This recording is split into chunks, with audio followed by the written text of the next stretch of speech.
Hello, and welcome to Noclass. My name is Jack. I'm a 24-year-old struggling artist living in Chicago, and I'm your host, as well as your guide along whatever creative journey you might be on right now. You can think of me as your Gandalf, except I can't grow a beard, so... They ask you how you are, you just have to say that you're fine when you're not really fine. If you're watching this, you're probably wondering who the hell am I and what the hell is all this. We'll get there, okay? We're all about good vibes here. You need to simmer the fuck down. The first thing you need to know is that I am an art student graduate. I have a bachelor's degree in cinema, art, and science, which is the most pretentious way of saying movies. I studied movies. I also have a minor in writing for television, and if you're curious if that degree has been helpful at all in the real world, the answer is a resounding absolutely fucking not. Now, I know that art students get a bad rap, right? Mainly for being pretentious assholes. And that's true. I went to school with a lot of them. Part of what I hope this channel is proving that you can be a creative person without having to be a total jackass, you know? You don't have to be Kanye West to make good art. It's also sort of about getting back at all those assholes over the years that said that I had no class. Do you get it? That's the name of the channel. Nope. No class? Come on. The other thing this channel is a spoof on masterclass. If you don't know what masterclass is, it is an online website where you can pay $15 a month to have different experts teach you the thing that they're good at. For example, you can have Penn and Teller teach you how to make magic, Gordon Ramsay teach you how to make cooking, this guy teach you how to make violin, or Kevin Spacey teaching you how to make acting. Now, don't get me wrong, I'm no Kevin Spacey. Some would say that's a good thing, right? We don't need a second Kevin Spacey out there running around. We already got one. We got a Kevin on the loose. That's bad enough as it is. If you don't want to pay that and you just want some guy to teach you things, I can be that. I can teach you this shit.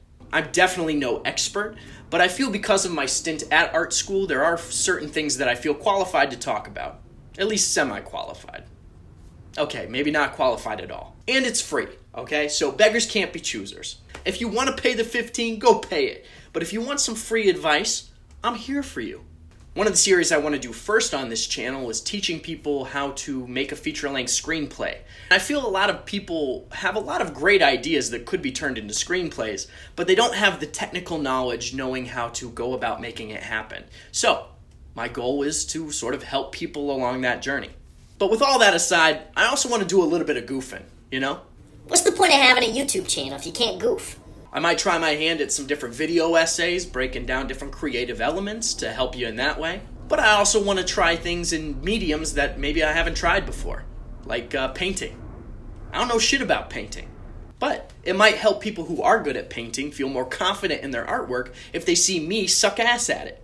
And maybe I'll try my hand at some movie commentaries or drinking games, you know? That sounds pretty fun. I'd be down to try that. I also want to drag all my other creative friends into it. So, if you're my friend and you're artistic in any kind of way, just know, I'm coming for you.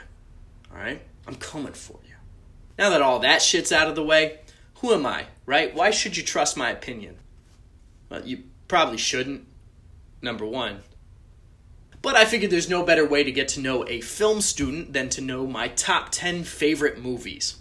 Now, you're probably already rolling your eyes. You know, a film student top 10 is usually a lot of black and white movies, foreign cinema. I've never even seen Citizen Kane, right? Like, I'm a bad film student. I don't think you understand that yet. That being said, there are certain rules that I sort of implemented onto my list. I take this shit pretty seriously. Number one, no repeat directors or auteurs. If you don't know what an auteur is, it's people like Wes Anderson, Quentin Tarantino, who just have their stamp on every project that they do. Secondly, these movies need to be tonally different from each other. So if I chose something within a certain genre, it disqualified other movies within the genre. So I had to make some difficult decisions here. That being said, let's just jump right into my top 10 movies.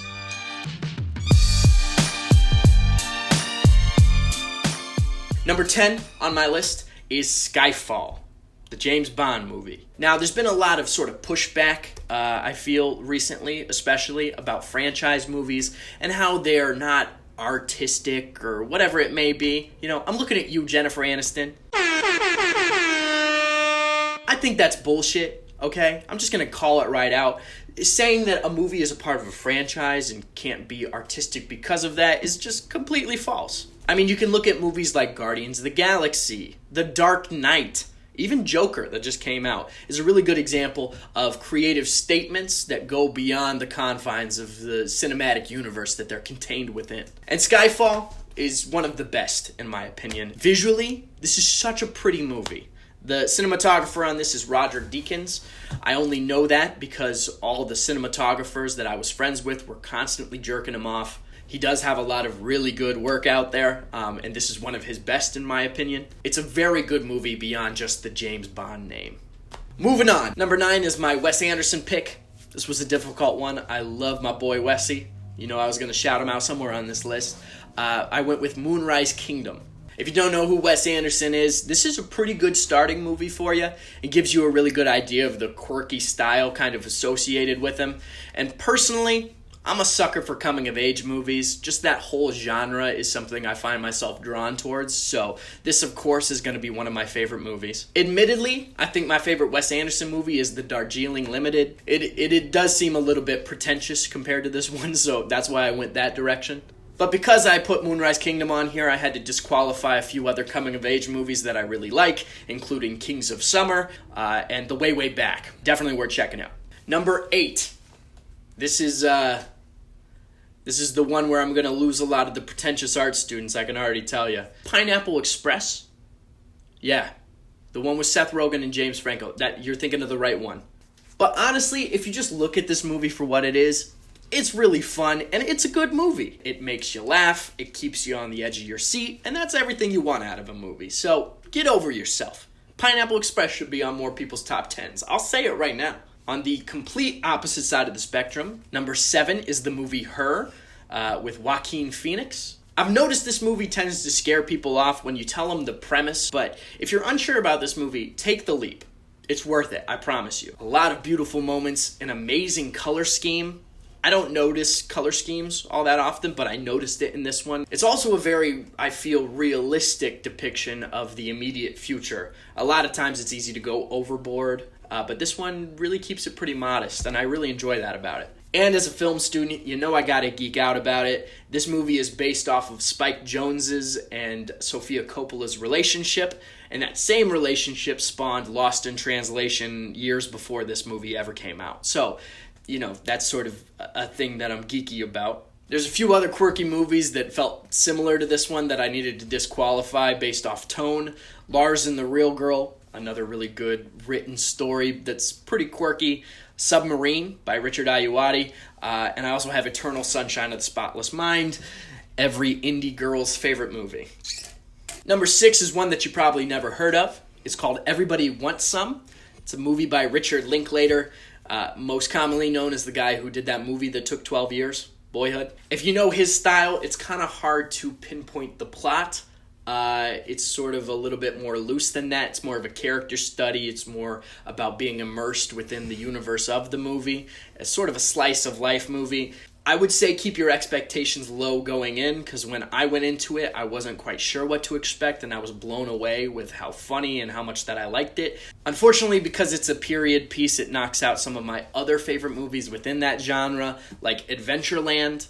It's coming of age and period piece. You know it's going to be a hit with me. And also The Sandlot, which in my opinion is objectively one of the best movies of all time.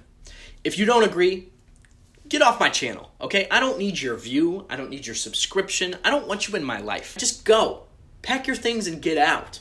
Sandlot, best movie of all time. Fight me. Don't at me, though. But fight me. Number 5 was a very difficult decision for me. I chose a heist movie, and choosing which heist movie I was going to roll with was incredibly difficult. It's one of my favorite genres. I'm sure you will learn. And this movie, in my opinion, is the best heist movie of all time.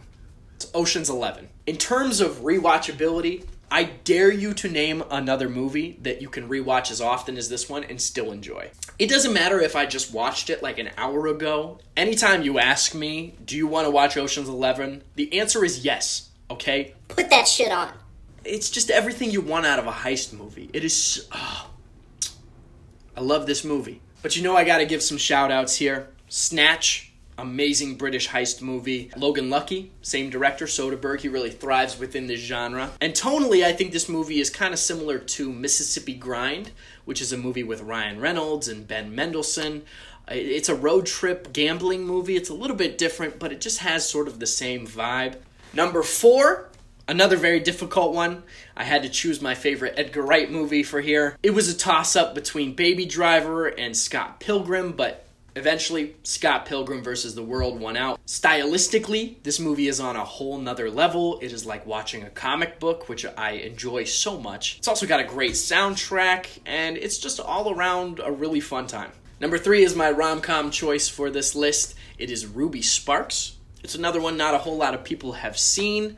I don't know how to prepare you for this movie. I don't know how to do it justice in my pitch here. It's very quirky. It is such a charming movie. It's got a lot of very beautiful moments. I can't watch it as often as I can watch Ocean's 11 or Scott Pilgrim, but there's so much in this movie to digest that it's just such a good pick. This is another one where the context also absolutely matters. I was already an emotional wreck after I watched this movie, and then I found that it is based off of the two main actors' relationship, and I cried even more.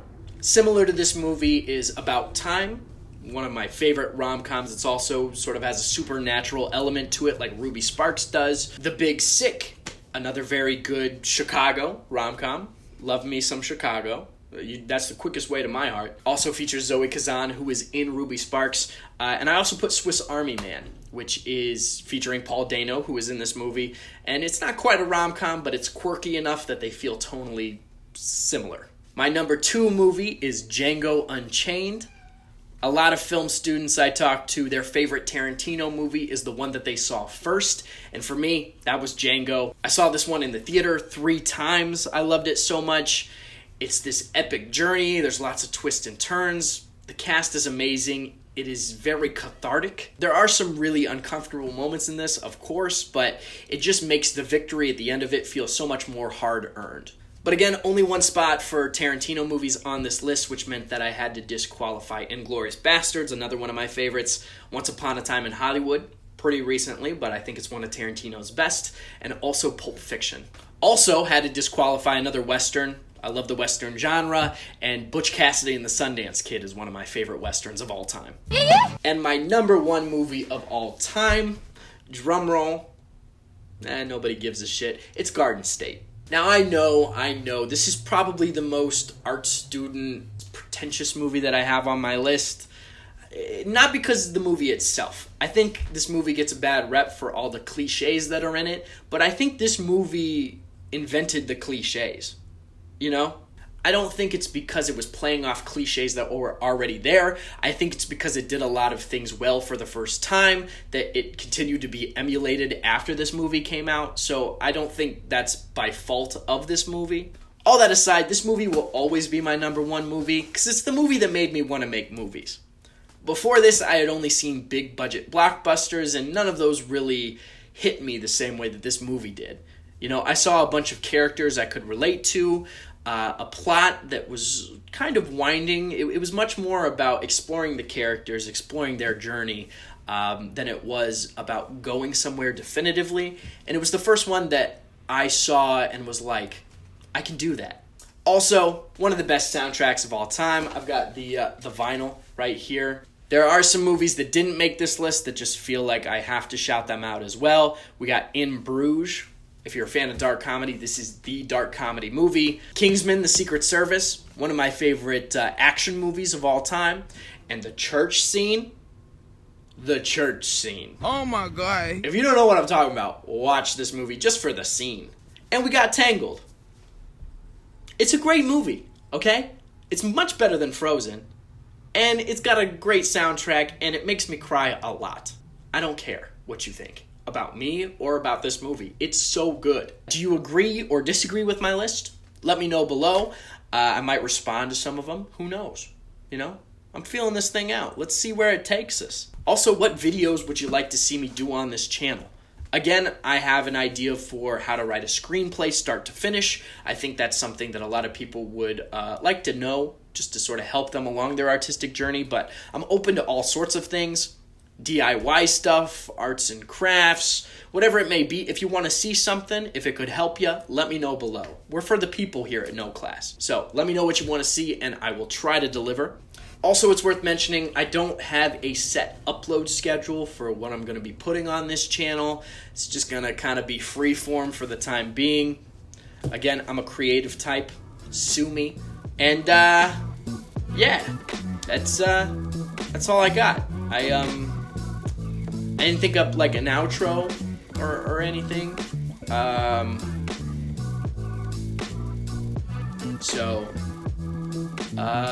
See ya next time. Deuces.